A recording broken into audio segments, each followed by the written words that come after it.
Domnule doctor Alexandru Mărmureanu, care este situația în Statele Unite ale Americii? Bănuiesc că și acolo părinții vor să-și trimită copiii la grădiniță, la școală. În ce condiții sunt trimiși copiii la școală și la grădiniță? Este o întrebare foarte bună. Este o întrebare foarte bună și foarte complicată. Deci America este foarte mare. Eu stau în California. În California se prezice că școlile vor fi deschise în curând, dar nu este nimic foarte, foarte clar. Sunt anumite state unde școlile sunt deschise, anumite state unde sunt închise. În California este foarte mare, cum se numește, surge. Deci avem o cantitate de pacienți extraordinar de mare. Spitalele sunt relativ închise, în sensul că sunt pline de pacienți cu COVID. Deci eu fac chirurgie cardiacă pe inimă și pe plămâni.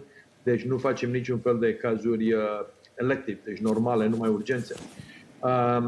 Problema nu numai e că este risc pentru copii să se infecteze, dar devine un pic problema de-a doaselea, cum a zis domnul doctor care a vorbit, copiii pot infecta bunicii de data asta. Deci este foarte complicat că cu această nouă tulpină, cum ziceți dumneavoastră, strain, cum e, este boala mult mai contagioasă. Se pare că vaccinul lucrează și, din păcate, cum se numește în românește, un pic de bramburală și aici cu administrarea vaccinilor. Mulți vor și nu pot să-l ia, alții nu vor. Deci numai 25% din ceea ce a fost dat pentru California ca vaccin, ca cotă, a fost administrată. Deci 75% vaccinurile sunt în frigider și au probleme de logistică. Domnule doctor, o secundă dacă îmi permite să vă întrerup. Înțeleg că foarte mulți americani își doresc imunizarea și autoritățile dintr-o problemă logistică nu sunt eficienți în a imuniza. Aveți aceeași problemă cum avem noi în România cu educatorii, profesorii, învățătorii care refuză vaccinarea, deși își doresc și ei o mărire de salariu și își doresc să reînceapă activitatea face-to-face, față în față? Foarte bună întrebarea. Marea majoritatea sunt ok, sunt de acord cu vaccinul. Sunt câțiva, adică anumite personaje dintre medici, asistente, profesori care nu vor. Ceea ce au făcut americanii, acum le dau $500 cadou dacă vor să se vaccineze. Și este foarte interesant că acești $500 încep să convingă populația că vaccinul este bun, ceea ce e un pic amuzant. Păi cum? Da. Da. Adică vă dați seama câte probleme mari aveau cu vaccinul, care acum nu le mai au după ce au primit $500. Dar nu, în principiu lumea vrea să se vaccineze, dar încă o dată sunt anumite persoane, deci este conspiracy theory, cum se numește, deci conspiracy, da? Că vaccinurile n-ar fi foarte bune și unii nu vor să se vaccineze și aici, da. Aș vrea să vă întreb ceva, dacă îmi permite, Alexandra. Bună seara! Aș vrea să vă întreb dacă există această opțiune, adică spuneați că unii profesori vor să se vaccineze, unii nu vor să se vaccineze. Cei care nu vor să se vaccineze au dreptul să se ducă la școală și este opțiunea părintelui dacă își lasă sau nu copilul cu acest profesor? Sau cum se procedează cu cei care nu vor să se vaccineze? Au în continuare ușile deschise la școlile la care își desfășoară activitatea? Foarte bună întrebare. Școlile sunt închise. Deci nu știe nimeni, cum am spus înainte, un pic de confuzie. Spuneați că unele școli sunt deschise în unele state și de asta v-am întrebat. Eu nu știu precis. Ei zic că sunt deschise în Florida și în Midwest.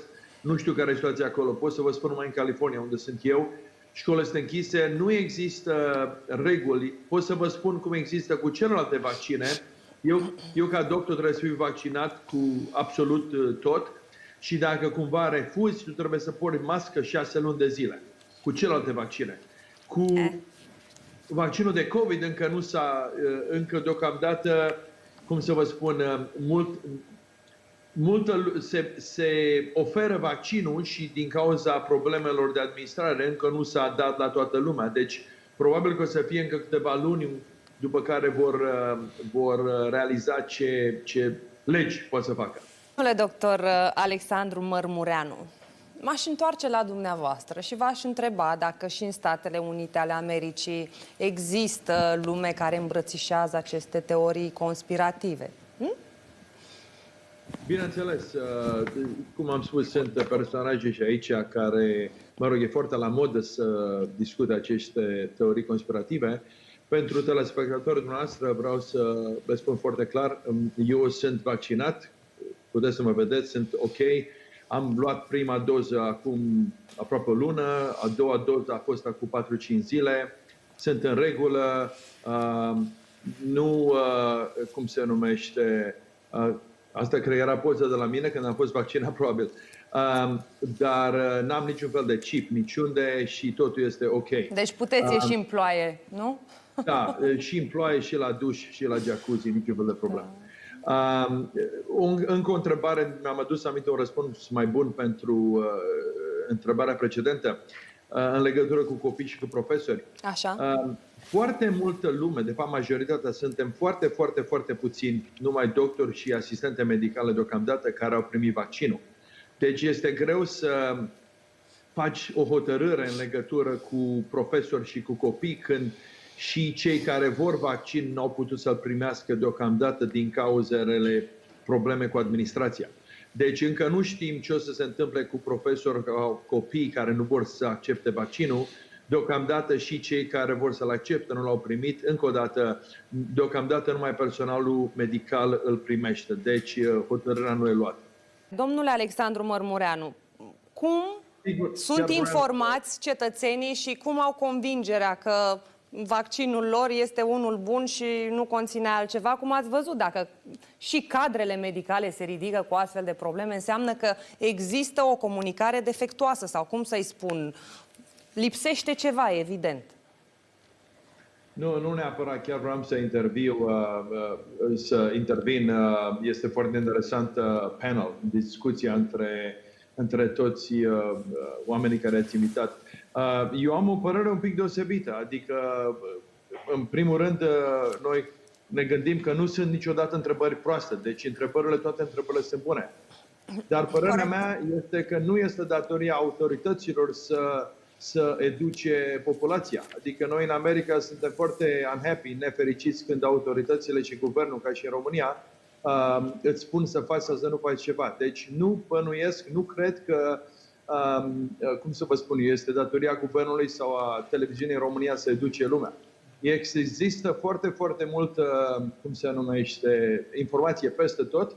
Vaccinurile sunt absolut necesare.